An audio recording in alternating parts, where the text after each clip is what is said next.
जी अस्सलाम वालेकुम। मक्का अल मुकरमा से एक अफसोसनाक वाक़या सामने आता है जी। पाकिस्तानी बुजुर्ग हैं, हाल ही में मैंने आपके साथ वीडियो शेयर की थी जिसमें एक पाकिस्तानी बुजुर्ग को दबोचा हुआ है मदीना अल मुनव्वरा में एक नौजवान ने, जो कि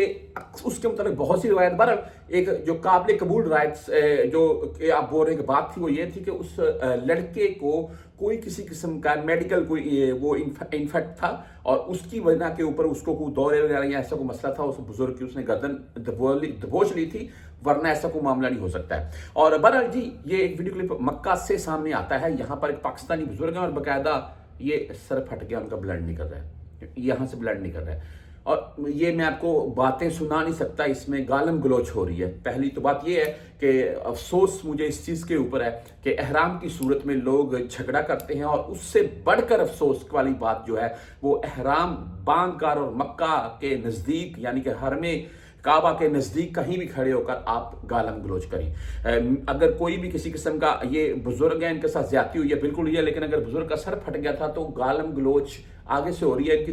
इनकी तरफ से भी हो रही है, वो बिल्कुल ठीक नहीं है। बहरहाल ये आपको कुछ क्लिप्स, कुछ पिक्चर वगैरह साथ में दिखाता जाऊंगा मैं। ये मक्का के नज़दीक वाक़या पेश है और पाकिस्तानी किसी भी बात के ऊपर उनका झगड़ा हो गया और आम हमने टिंड करवाई हो ना, तो उसके ऊपर ऐसे कूनी लग जाए ना हल्की, या नहाने वाला डब्बा भी अक्सर ऐसे लग जाए तो वहां से जख्म हो जाता है। तो ये चीजें होती हैं। वो हल्का फुल्का कुछ लगा है लेकिन उनका सर फटा है, ब्लड निकला है, जो कि एक बहुत बड़ा जुर्म है सऊदी अरेबिया में। बहरहाल ये गिरफ्तार हुए, अभी ये बुजुर्ग से मुआफी मांगेंगे, बुजुर्ग इनके ऊपर जितना भी हर्जाना डाल दें वो अलग मामला होगा, वो इनको पे करना पड़ेगा, तभी ही इनकी जान छूटेगी। बात करने का, आपके साथ शॉर्ट सी वीडियो लगाने का मकसद ये था कि खुदारा जितने परदेसी यहाँ पर मौजूद हैं, हमारी ही फैमिली या हमारे से ही रिलेटेड बंदे यहाँ उम्रे के तौर पर आते हैं, कोई ना कोई जानने वाला होता है, तो उनको इन बातों से जरूर आगाह करें कि यहाँ पर कोई भी किसी किस्म की, अगर आपके साथ कोई किसी किस्म की बदतमीजी करता है तो उसको दरगुजर कर दें, वही बेस्ट है।